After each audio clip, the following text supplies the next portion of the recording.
What's going on, guys? Welcome to my Battlefield 4 Gunlocker series, a series where I give you my review and analysis of all the weaponry in Battlefield 4. Today I'm going to talk about a weapon that I was very excited to get my hands on. Unfortunately, to get your hands on this weapon, you have to finish the Battlefield 4 single-player campaign and pick the proper ending. Now, it's not too hard to figure out, but the fact you have to do this is completely stupid to me. I just do not like being forced to do anything. But luckily, it's not very long. You can get it done very quick. And that weapon is going to be the M249, as you've already figured out by looking at the video. This gun, I always heard, was very good. I heard between this gun and the MG4 were easily at the top of the class of the LMGs. Now, I've also done a review on the PKP Pecheneg, which I fell in love with along the way.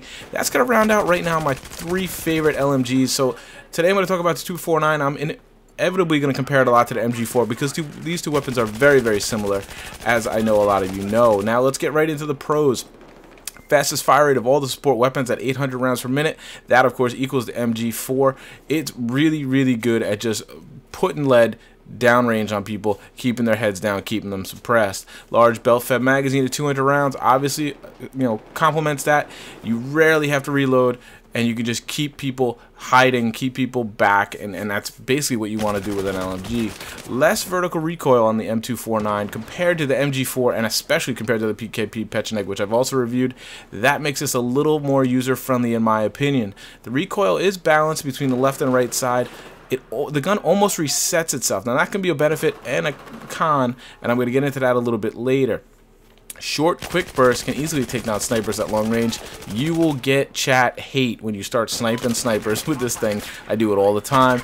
You feel a little dirty, but God, does it feel good. The large magazine is also great, like I said, for keeping enemies' heads down and keeping them suppressed. It's the main role of an LMG. It's what you should be doing with the sport class, and this gun is very well suited for that. On the flip side, this gun, like all of them, has some cons, and the long reload time is probably one of the biggest. But like I said, luckily you have a 200 round belt-fed magazine, so you shouldn't have to do it very often. But when you do, make sure you find a safe place. If you can get a couple friends around you, that's a good idea. It's going to take you a while to reload this puppy. Movement accuracy penalty is rough. That's every LMG. That's not just to the 249. If you're shooting, stand still. If you have to move, you're in a gunfight, very close range, you're going to take a penalty. Your bullets are going to spray like a sprinkler.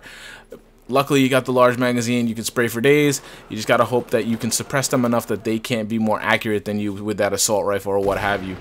Bad hipfire spread is also a factor on these guns. These are not made to be run and gun. You can do it at times, but you're not going to be as good at it as you would with the other weapons like the PDWs, the assault rifles, and the carbines. The balanced left to right recoil, like I mentioned, makes it less predictable. The MG4 has more of a right side recoil and up. It has more vertical, and it recoils pretty much to the right. Now, if you're very good at recoil compensation, this would probably be the weapon for you, the MG4 I'm saying, because you can compensate for that right. Whereas with the M249, it's pretty random. It bounces left side or right side, makes it harder to compensate for. So if you're someone that doesn't do very well at recoil compensation, the 249 might be for you because the gun pretty much resets itself. It balances itself out. It bounces around, which can make it hard to hit a target, but in essence, it's going to stay fairly centered on the target. So if you're more of a burst guy and let the gun reset, the 249 is going to be more suited to you. If you're more of a recoil compensation guy, the MG4 will probably be more suited for you. Now let's talk about my recommended usage for the M249. Like most LMGs, it works very well for defensive or stationary play. Think of maps like Locker, or things where you're going to hold down an objective. This gun can completely shut off a flank for the enemy, and that's what you should be doing with an LMG. That's what you should be doing as support, so this gun is very well suited for that. It'll also work with a more aggressive play style with the higher rate of fire as compared to, say, the PK Pecheneg that I did previously. The higher rate of fire, the higher magazine, you can run around, you can run and gun. Even with that high reload time, you have so many bullets, you should be able to clear an area and secure yourself before you have to go and reload. One thing I do want to note is the M249 feels a little more compact to me. I think it is the more compact version. I think I've been told it's the airborne version. I don't know how accurate that is, but it feels shorter to me than especially the MG4. The MG4 has that extended barrel a little bit. Not talking about suppressors or anything, just talking about the model itself, which might not have any effect on you. But me personally, it just feels more compact, feels a little bit more mobile, and it doesn't feel as unwieldy as MG4 does. I just figured I'd note that to you because it is something that I do notice. Now let's get into my recommended loadout with the M249, my recommended attachments. Let's go right to the optic. I particularly, especially with the LMGs, prefer more of a hollow scope. I prefer the bigger reticle. A lot of times when you're with an LMG, you're in those defensive positions, you're getting a lot of grenade spams, you're getting a lot of, you know, smoke and things, and you're going wide open with the automatic fire. It can be hard for like that coyote sight with the little red dot to keep it on target. You can lose track of it and all the visual spam. The bigger reticle on a hollow I find is more user-friendly, and that's the way I go when I'm using LMGs. As for the barrel, just like with the MG4, the suppressor works really great for defensive or offensive play. Defensively, it keeps you off the map. They don't know exactly where you're stationed. They can't just hit you with, you know, they can't spam you with nades, because those minis with 3, everybody's got plenty of grenades and explosives to take you out. And offensively, obviously, it keeps you off the mini map. You can get that epic back rage with those 200-round magazines, and the suppressor, it's really good fun, and it can be really, really devastating to the enemy. Because it has both left or right recoil on the M249, the compensator is also a good choice, as long as you can still manage with that little bit of accuracy penalty you get with a compensator. Taking away some of that horizontal recoil can be a good choice for you. Try it out, see which one you prefer. As for the underbarrel attachment, like with all other LMGs, I prefer the stubby or potato grip, because if you're going to be using an LMG, you want to be able to use the automatic fire. Now, I don't recommend doing that all the time. Burst fire is always the preferred method, but if you're going to use an LMG, you want to be able to automatic fire, suppress your enemy, and obviously take out groups of enemy if you're so fortunate to find them, and you want to complement that automatic fire as much as you can, and that's what the stubby and potato grip does. And last in the accessory category, I prefer the laser light combo. There's no real detriment to it. It's a really great asset to your gun. ADS, the light comes on when you're hip firing, the laser comes on. Anything to help you with that hip fire on an LMG, because it's not so great, is always a good idea.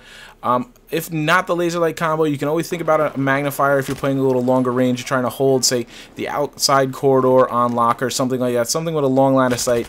The magnifier, maybe coupled with a bipod, would be a pretty good choice. In summary, like I mentioned, the M249 is one of my favorite weapons in the support class.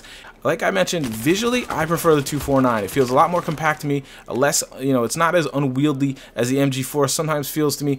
I know that might not have effect on anybody, but it's just a personal preference for me. I would tell you personally, with the recoil and everything, I prefer the M249. I just like using it more. It's just a preferred weapon for me, but I should note that when I look at my statistics with very kind of the same kind of playtime, my stats are actually a little bit better with the MG4, so make of that what you want. They're very, very similar weapons. It really does come down to a matter of personal playstyle, so make sure you try them both. Like I mentioned, the M249 is one of my favorite weapons in the sport class, right up there with the PK Pechenik and the MG4. I haven't quite figured out yet how they rank up, and I will do a video on that eventually, but I want to get quite a bit more time with these weapons as well as the others in case there is any surprises in the support class. Like always, guys, let me know how you prefer to use this weapon in the comments, any different loadout setups you have, and I'll go and try them, and I'm going to give you feedback on that in a future video. If you haven't tried the M249, give it a shot. Go unlock it in a single player. It stinks, I know, but that's what are you going to do? It is worth the time because it is a great weapon. Like always, guys, thanks so much for watching. I will talk to you soon. Take care.